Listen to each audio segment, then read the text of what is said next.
another episode of Theater Thursday. We're coming at you from Knoxville, Tennessee, the native land of the Yuchi, Muskogee Creek, and Cherokee nations. My name is Brady Moldrup, and I graduated from the University of Tennessee in 2019. And in this production of Airness, I played D-Vicious. And Airness, big news, is available today. So after you watch this interview, go watch Airness. And I'm joined today by three of my fellow actors from Airness. Welcome, guys. Hey. Hi there. So good to see your digital little faces again. All right, we're going to kick things off with Callie. Callie is the protagonist, our main character, the leader of the show. And Callie, you've got the biggest arc in the show, or your character does, from being the worst air guitarist to the best air guitarist. That's a tall order. Tell us about your process. It was really difficult for me because I don't consider myself a dancer or particularly good at movement, which is what kind of a lot of it was.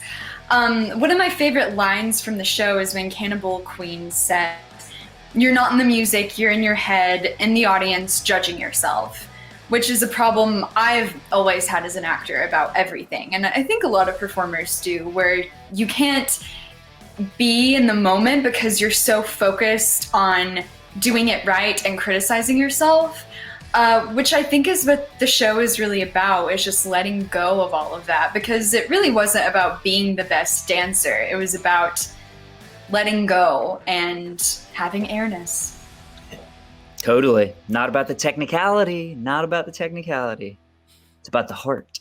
Andrew plays Facebender, and Facebender might be the most outrageous character, but also the character with the most sincerity and heart. And how do you marry those two dualities? It was difficult for me at first to do so. You just have to find the groundedness in Mark Lender, the guy, and not Facebender, the character that Mark Lender's playing. I had trouble with that at first, back a year ago when we started this process. I think I was overlooking that a little bit, and I was just looking at how big Facebender can get.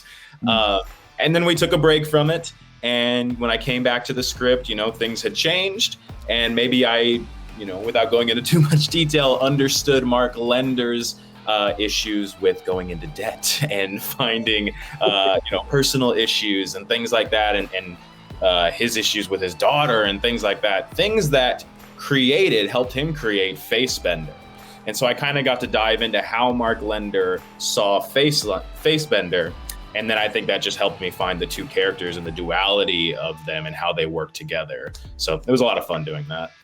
And what a wild, unorthodox opportunity to get to rehearse a show and then press pause. I mean, have the show ready. We pressed pause for an entire year and then revisit it. And like you're saying, you've got, as an actor, all these new tools that you can pull from just by time passing. It's wild. Davion joined us only in that latter half. He joined us when we went virtual, brand new cast member, and he plays three different characters and absolutely crushes it. Davion, how do you do it? Three different characters. With any character, I don't care who it is, but with any character, it's all about finding the humanity in the circumstances that are present in the play itself. The play itself is real in these characters, whereas, with the actor, you have to put yourself there. And that's all there was. It was just about doing this three different times. And it was fun. It was bloody fun playing three different characters who have totally different, mindsets of going into, the world that they live in. They all have different, I get a kick out of delving into a character. It's just, it's what I do. It's what I live for. I'm an actor, right? So, but that's all it really was. Again, the difficulty about doing it, though, it was the fact that I was coming in light, that I didn't get to be in the spice with you all, with my fellow actors, and feel your energy, as I'm playing the characters. That's a big part of theater, is feeling each other's energy, the other characters, the audience, all of that stuff. The spice all of that is important to putting on a great performance. But it's one of those challenges with this medium, and I feel like that we all knocked it out in that way. Not just me knocking it out with 3 characters. We all knocked it out with our characters. And I love what you're talking about with this medium. That's the challenge. So we create these characters for the stage that are just these larger than life people. And then we're asked for this production to put it all inside of a screen. Davion, kick us off. How do you do that? How do you take a theatrical performance and fit it into a screen? Yeah, no. Once again, it's like the character is already in the circumstances in the play, right? They aren't aware that there's a play going on. In the realm of the play, the character is real, their life is real, everything is real. The actor has to get there. The actor has to get to where the character is through their eyes. Everything that they feel, everything that they touch, everything that they say is the actor now. Like, the actor is now the character. It's a conduit. The actor is a conduit through which the character speaks. There you go. And that's what you have to do. For this specific situation, though, it's that, we have a finite amount of space to move around because we're all in rooms and, facing a camera that only, stretches out so far. So what you have to do is, just like on stage, it's the fourth wall on a stage. You have to, make sure not to break that. Well, the fourth wall just got smaller. That's about it. It caved in on you, and you have to still, no matter what, go into that real world, no matter how big your box is. And that's the way that I went about it anyway. Interesting. That's awesome. Very cool. Okay, Andrew, same question to you. How'd you take this dramatic performance? What was it like to make the switch to recording it digitally? It was tough, mostly just because of the comedic aspect of Facebender. And while, good acting and good comedy is, like Davion was saying, was living in the moment, living in the realm of the play, no comedian can truly live in the moment when there's silence after the punchline. I don't care who it is, hearing nothing after you make a joke is something that will take even the best actor out. So luckily, Facebender is just such a dramatic and over-the-top character who brings so much energy just in the lines themselves that I was able to find that to fill the silence for myself and really get out of my head of there is no audience laughing. Is this still funny? Instead, it was just being bigger. And I think that's what, we need when we're doing it in this medium. When people log on to a play, you got to keep their attention because we're suddenly talking to people at home who have access to their phones and to other people instead of people in a room who don't have access to their phones who are staring right at you. And so it's just about being big, and that's what helped me with Facebender, at least. Totally. Callie, what were some of your biggest challenges in digitizing the performance? It was really hard for me to work from home.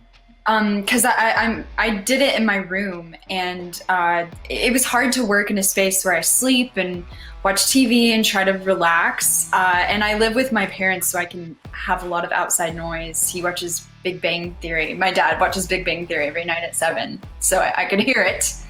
But I was lucky enough to get to move into the theater and do my scenes in the green room secluded by myself, and I found the best difference in getting to do that. Totally. I had the same sort of self-consciousness, especially about yelling some choice words and phrases and wondering who's on the other side of the wall listening to me yelling these at the top of my lungs. Okay, we're going to do a speed round really quick. Favorite part of the production? Callie, kick us off. Getting to see everyone in their costumes. First time was hilarious and amazing. The costumes in this show are so good. So good. Mine would probably be just, again, doing the comedy and being able to do comedy again. And also working with Steve, who, his strength is in comedy. And that was the first time I was able to work with a director who, understands comedy to that extent. And just being able to bounce off these outrageous ideas was a blast the entire time. In the universe of Airness, there's one thing that will definitely knock you out of your chair: the kiss. Be on the lookout for it. We have to get creative with the kiss. I would say for me, I'm going to give a shout out to Celeste, who plays Cannibal Queen, and her prowess when she plays air guitar is her technical efficiency. And when you watch this girl play air guitar, I mean, it's like, it'll blow you away. It's crazy watching her move her fingers. Well, guys, thank you so much. Remember, the show is available right now. Today, the show is available.